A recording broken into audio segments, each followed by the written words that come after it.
2015 aasta aprillis tabas tohutu torm Mobile lahte Alabama osariigis toimunud Dauphine'i saare purjetamisvõistluse ajal. 8 paati läks ümber ja 6 inimest ei jõudnud tagasi. Dauphine'i saare jahtregat on iga-aastane purjetamisüritus Mobile lahes Alabamas, mille ajalugu ulatub 1920 aastatesse. Kevadine üritus on laialdaselt tuntud kui Mehhiko lahe merenduskultuuri tähistamine, mis toob kokku nii kogenud kui ka harrastuspurjetajad ning kohalik kogukond naudib pidustusi kaldal. Võistlus on 18 meremiili pikkune, algab Ülemlahel ja lõpeb finišijoone ületamisega Dauphine'i saare silla lähedal lahe edelanurgas. Lahe keskmine sügavus on 10 jalga ja pindala umbes 413 ruutmiili. Seda kaitsevad Mehhiko lahe eest barjäärisaared. Võistlust korraldavad vaheldumisi 3 jahtklubi: Buccaneer, Fairhope ja Mobile Yacht Club. 2015 aastal võttis Fairhope'i jahtklubi enda peale võistluse korraldamise, kus osales 125 paati ja umbes 475 purjetajat. 25. aprilli hommikul puhub Mobile lahes kerge briis, kui purjetajad valmistuvad rannikule suunduva võistluse stardiks. Ron Gaston ja Hannah Blalek harjutavad trapetsil sõitmist Kaila-nimelisel 16-jalasel katamaraanil. Ron on 50-aastane. Ta on suurema osa oma elust purjetanud. Ta kinnitab oma rakmed ja kallutab end vee kohale tahapoole. Hannah on 15-aastane ja pole kunagi varem purjekale astunud. Ta on parim sõber Roni tütre Saaraga. Roni Hobbycat, nagu paljud teisedki võistluspaadid, on piisavalt kerge, et seda saaks käsitsi rannale vedada. Võistlusele registreerunud paatide seas on spetsiaalselt ehitatud võidusõidupaate, suuri ookeanilaevu, millel on all tekil hästi sisustatud kajutid ning väiksemaid aluseid nagu Roni Hobbycat. Meeskonnad on oma oskuste ja kogemuste poolest sama mitmekesised kui võistlusel osalevad paadid. Tunde enne võistluse ametlikku algust hoiatab tormi ennustuskeskus tugeva ilma eest kogu Mehhiko lahe rannikul, sealhulgas tugevate tuuleiilide, rahe ja võimalike tornaadode eest. On 15% tõenäosus, et tuule kiirus ületab 50 sõlme. Kusjuures enamik hoiatusi jääb ajavahemikku 11:00 kuni 15:00.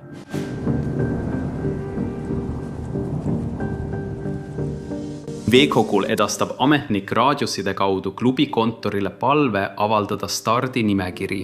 Stardinimekiri annab laevade ja nende handicapi loetelu, mis võimaldab erineva suuruse ja klassiga laevu omavahel võrrelda.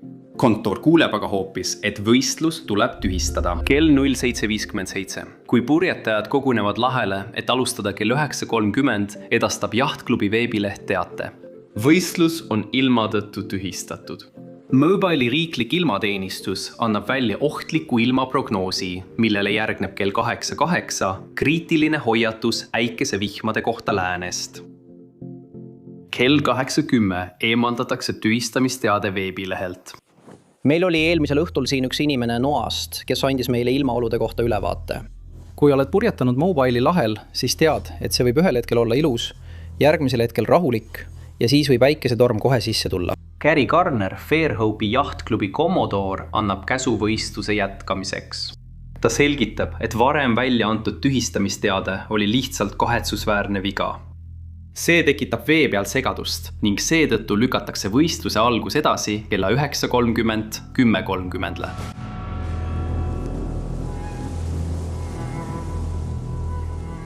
Tommy Front jõuab nüüd Pascagoula sadamasse Mississippis, mis asub 40 miili Mobile'ist edelas. Torm liigub üle Louisiana kiirusega 40 sõlme. Kell 9.37 tabab 56-sõlmeline tuuleiil West Cameroni ploki 17 naftaplatvormi Mehhiko lahes, millele järgneb 72-sõlmeline tuuleiil West Cameroni ploki 110 naftaplatvormil. See tormihoog liigub Mobile'i lahe suunas. Kell 10.45 valmistavad Mobile'i lahel ringi sõitvad paadid võistluse alguseks. Nad kontrollivad oma telefone ja instrumente ilmateadete saamiseks. 8 paati loobuvad. 117 järgivad klubi Commodore'i soovitust ja liituvad võistlusega. 24-jalase ühekerelise purjeka Razor pardal arutavad 17-aastane Leonard Luton, tema isa ja 3 sõpra saabuvate ilmateadete üle. Nad jõuavad ühisele järeldusele, et torm saabub tõenäoliselt kell 16:15. See annab neile piisavalt aega oma võistlusplaani elluviimiseks. Nad purjetavad Tafene saavele, ületavad finišijoone, pööravad ümber ja jõuavad enne tormi saabumist turvaliselt kodusadamasse tagasi. Võistlusametnike vedav turvapaad annab märku stardiloendusest. Leonard ja tema meeskond heiskavad purjed ning asuvad juhtima. Väikesed katamaraanid lõikavad vett. Nende kerged raamid muudavad need ühed kiiremateks alusteks võistlusel. Hannah ja Ron, kes purjetavad Kaila pardal, kihutavad ette. Nad mööduvad 36-jalasest ühekerelise purjekast nimega Windnuts, mida juhib Ronni sõber Scott Godbold. Võistluse esimesel etapil võistlevad Hannah ja Ron Ronni venna Shane Gastoniga, kes purjetab samasuguse katamaraaniga. Võistluse poole peal teeb Ron kaalutletud manöövri. Selle asemel, et võtta kõige lühem tee otse Tofini saare poole, otsustab ta loovida läände enne, kui lõpuks pöörab lõunasse. See strateegia tasub end ära. Umbes kell 14:00 ületavad nad finišijoone esimesena. Ronnie Van Shane ületab joone minut hiljem. Nii Ron kui ka Shane ei jää Tofini saarele. Nagu Leonard ja tema meeskond arvestavad ka nemad, et jõuavad enne ilma halvenemist turvaliselt koju, nii et nad seavad kursi kodu poole.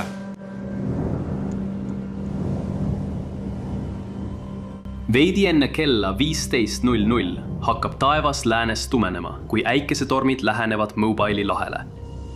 Viimasein varjab läänepoolset silmapiiri. Ron ütleb Hannale, et võib-olla saame natuke vihma, kuid ta loodab, et nad jõuavad enne vihma Buccaneeri jahtklubisse. Hannah hoiab käes kaasaskantavat GPS-seadet, mida ta sageli kontrollib, et nende edenemisel silma peal hoida. Ta on hämmastunud nende saavutatud kiirustest.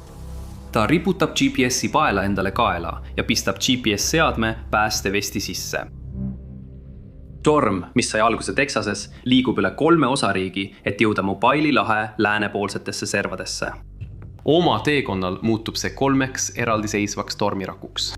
Iga tormirakk sisaldab jäist õhku ja jääosakesi, mida kannab soe tõusvool. Tavaliselt külm õhumass lihtsalt hajuks. Kuid kui torm liigub üle maa, katkestatakse tõusvool, mistõttu külm õhk ja jääosakesed langevad maapinnale.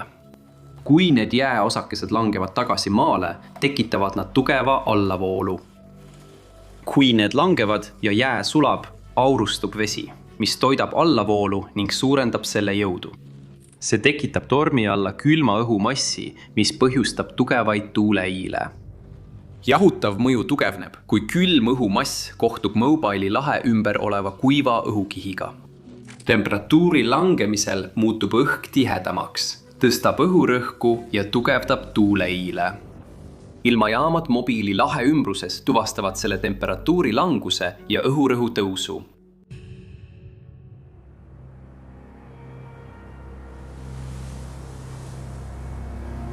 Veidi pärast kella 15:00 möllavad Mobile'i lahes orkaanijõulised tuuled ja kõrged lained. Välk täidab taeva, sellele järgneb tugev vihm ja järsk temperatuuri langus. Kui torm tugevneb, tunneb Hannah, kuidas külm õhk teda tabab ja siis purustab hetkelise rahu orkaani tugevusega tuul. Nende paat Kila läheb ümber, visates Hannah ja Roni vette. Ron haarab Hannast ja paadi külge kinnitatud köiest kinni. Tuul haarab ümber pööratud kere ja hakkab paati Ronist ja Hannast eemale lükkama. Ron laseb köiest lahti ja hoiab Hannast kinni. Umbes 30 miili põhja pool alustab Philip McNamara oma esimest vahetust rannavalve valveametnikuna. Hädaabikõned hakkavad massiliselt sisse tulema. 3. kõne ajaks on selge, et toimuks suur sündmus. Rannavalv asub tegutsema. Võimud püüavad olukorra ulatust mõista, samal ajal kui lahes olevad meremehed võitlevad ellujäämise nimel. Paljud paadid jäävad tormi kätte ja meeskonna liikmed võitlevad ellujäämise nimel. Rannavalve saadab välja mitu alust ja lennukit, et otsida ellujäänuid. Kui paatboot on hädas ja kapten teeb Mayday kõne, sisaldab see kõne kindlat teavet. Aluse nimi, asukoht, hädaolukorra iseloom ja pardal olevate inimeste arv. see teeve annab rannavalvele väga selge ülesande. Päästa kindel arv inimesi. Kui rannavalve võtab ühendust võistluse korraldajatega, et saada nimekiri alustest ja inimestest, siis sellist täielikku nimekirja ei ole olemas. Jahtklubil on nimekiri paatidest, mis võistlusele lähevad, kuid neil ei ole nimekirja meeskonnaliikmetest. Ilma teadmata, kui palju inimesi või kui palju aluseid on veel leidmata, muutub nende töö oluliselt raskemini hallatavaks. Rannavalve ohvitser hakkab peredega ühendust võtma, et kindlaks teha kadunud inimeste arv. Ron ja Hanna võitlevad lainete ja tuulega. Ron võtab oma märja telefoni veekindlast ümbrisest välja. Hanna suudab päästjat nende asukohta juhatada, kasutades koordinaate, mille ta GPS-ist leiab. Roni vend Shane võitleb mitme ümberminekuga, enne kui lõpuks randa jõuab. Otsingu ja päästetööd jätkuvad öösse. Teismeline Leonard Luton jaht Razorilt ning tema meeskond on endiselt kadunud. Nad on hoovustega merre kandunud.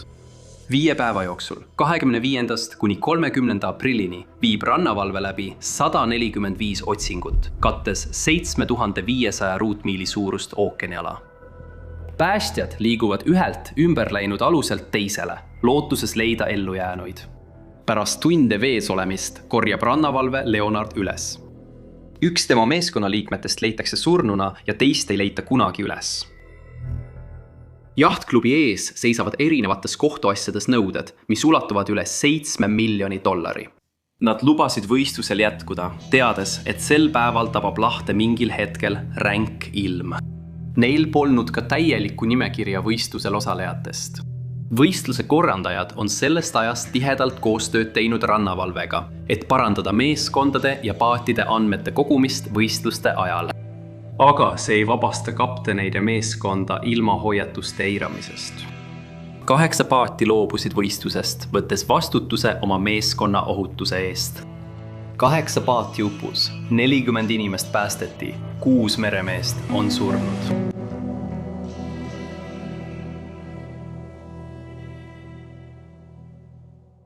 Aitäh vaatamast! Kui sulle see video meeldis ja soovid vaadata rohkem selle kanali videoid ilma reklaamideta, siis kaalu meie Patreoniga liitumist. Link on kirjelduses. Saad liituda tasuta või valida liikmelisuse, mille eeliste hulka kuuluvad reklaamivabad videod, varajane ligipääs ja reaalajas küsimuste-vastuste kõned. Ootan sind seal!